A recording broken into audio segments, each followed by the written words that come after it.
de FinTech News du 7 décembre 2019, la dernière de l'année.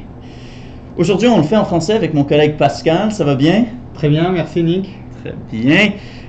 Aujourd'hui, 3 nouvelles, toutes sorties du Canada d'ailleurs. On commence avec l'outil de prédiction de prêt de Borrowell. On va ensuite parler de la nouvelle carte en métal de Koho. Et on finit aujourd'hui avec la nouvelle ronde de 358 millions de dollars d'une entreprise montréalaise qui s'appelle Nuvei.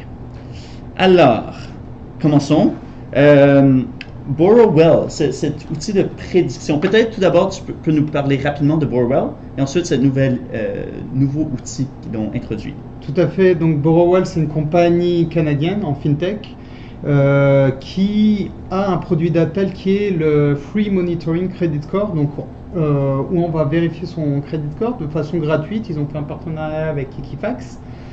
Et comment ils fonctionnent, c'est quoi leur business model? C'est qu'ils ouvrent un certain nombre d'outils gratuits, chaque Canadien peut l'utiliser, et il s'avère que certains Canadiens vont peut-être vouloir prendre une carte de crédit, peut-être ouvrir un compte bancaire, et ils ont de la rétrocommission par les institutions financières avec qui ils ont suggéré à leurs clients de souscrire en fait. Donc ça c'est intéressant, et là ils veulent lancer en 2020 un outil qui s'appelle Borrowell Boost. Qu'est-ce que c'est en fait? C'est juste, comme on le sait, 53% des Canadiens et des Américains vivent de paycheck à paycheck. C'est pas forcément évident, et ils veulent éviter que ces Canadiens, ces Américains, notamment ici au Canada, qu'ils empruntent, qu'ils payent des frais supplémentaires. Des frais supplémentaires. En effet, que ce soit au niveau de leur banque ou au niveau de l'opérateur. Par exemple, si tu as ta facture de téléphone à payer, Internet, tu vas avoir des frais supplémentaires. Absolument, parce que vivre de paye en paye, c'est une des manières risquées de facilement tomber en dette si jamais il y a un événement auquel on ne s'attend pas. Donc, tu es capable de bien s'occuper de ses factures et les payer en temps. C'est vraiment important. Et avec Borrowell, là, il nous permet de prédire un peu mieux Tout à fait. besoins. Donc on va connecter nos comptes en banque, ça c'est assez intéressant. Et d'autre part, s'ils voient qu'à la fin du mois on va être ric-rac, on va être juste pour payer notre facture, qui soit à la fin du mois, au milieu du mois, Borrowell va nous proposer de nous donner un petit prêt gratuitement, sans intérêt, afin qu'on puisse payer cette facture, qu'on va rembourser rapidement. Et c'est quoi le modèle d'affaires derrière tout ça?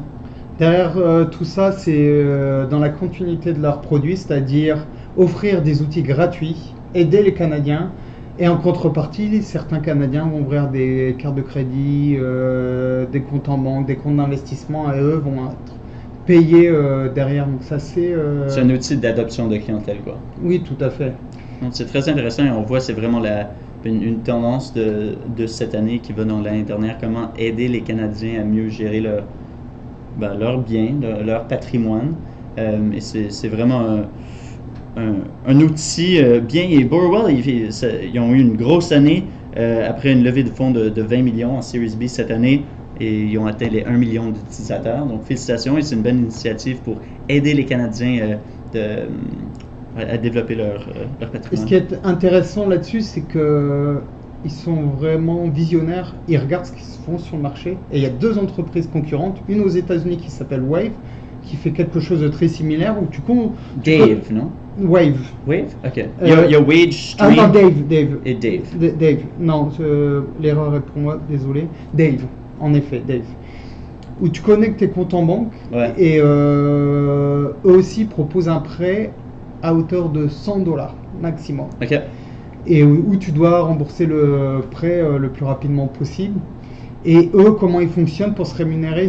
Ils ont un business model un peu différent. C'est une application où tu payes $1 par mois. Donc, pour connecter tes comptes en banque et pour pouvoir avoir un prêt de $100.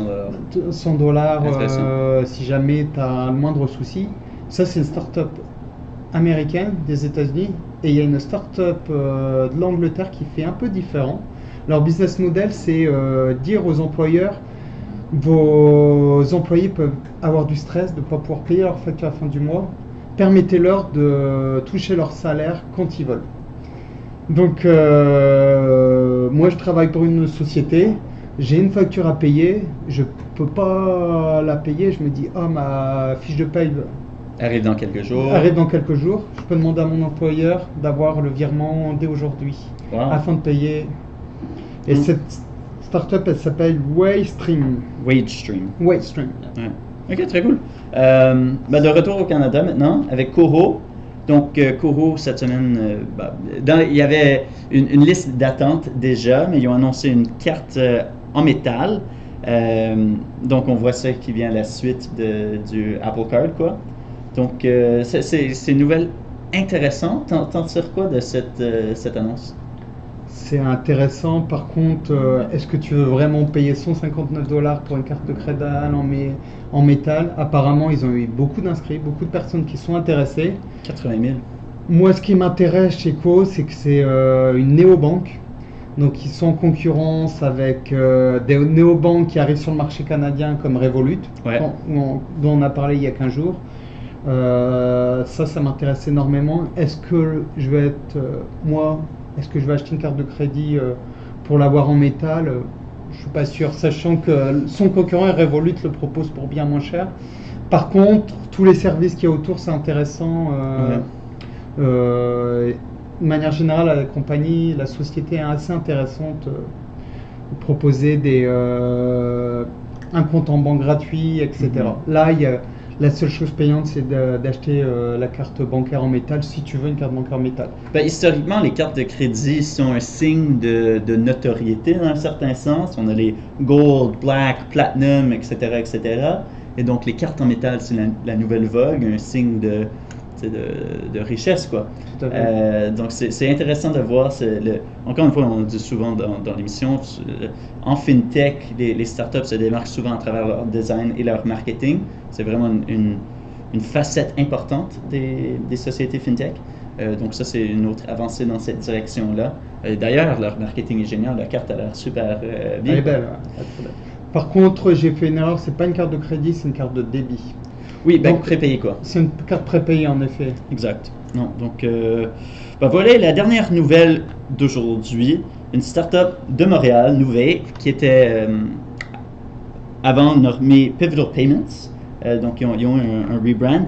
Ils ont levé 358 millions de dollars, qui les amène maintenant à une valuation de 2,65 milliards, qui est quand même fou en une levée, faire 358 millions. C'est énorme. Et on voit de plus en plus au Canada des entreprises dans le secteur technologique qui font des levées de plusieurs centaines de millions, qu'auparavant, c'était du jamais vu au Canada, et ça montre vraiment une nouvelle direction pour l'économie et surtout le secteur tech au Canada, qui est très bien.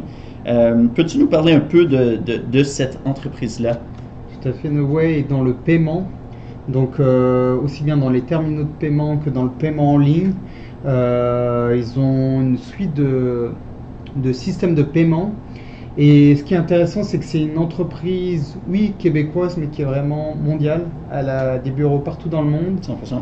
Elle est partout dans le monde. Elle vient de racheter une entreprise de l'Angleterre, qui était aussi dans le domaine du paiement. Et c'est énorme quand même, 358 millions qu'ils ont levés. Et surtout, ce qui est intéressant, c'est qu'ils ont levé auprès de leurs investisseurs initiaux, c'est-à-dire Novacap et la Caisse des dépôts et des placements du Québec.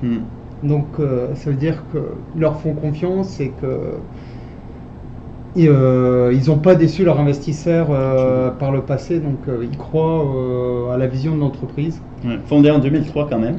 Ouais. Donc, ça fait un bon moment qui existe. Et ils s'approchent de leurs 20 ans d'existence. Mais c'est quand même impressionnant de voir la valuation qu'ils ont aujourd'hui. Mais encore une fois, on sait que les paiements, c'est la verticale la plus populaire au Canada en termes de technologie financière. Et donc, voir cette performance-là n'est pas aussi surprenante, mais c'est quand même génial de voir ici, localement à Montréal et au Québec, une entreprise d'ici qui est maintenant sur la scène mondiale. On a 2 licornes maintenant dans le paiement. Lightspeed et Nuvei. Oui, absolument. C'est cool. Ouais. Donc ça conclut notre émission d'aujourd'hui. Merci d'être avec nous. Et ça conclut aussi notre dernière émission de la décennie, Pascal. Wow. C'est le dernier FinTech News de 2019. La semaine prochaine et la semaine d'après, il ne va pas y avoir de FinTech News. On vous revient en 2020, en janvier 2020, avec une toute nouvelle émission. Mais merci à tout le monde de nous avoir suivis. On vous souhaite de joyeuses fêtes, une bonne année. Reposez-vous bien et on se retrouve encore une fois en début 2020, mardi à 3h30. Merci à tous. À bientôt.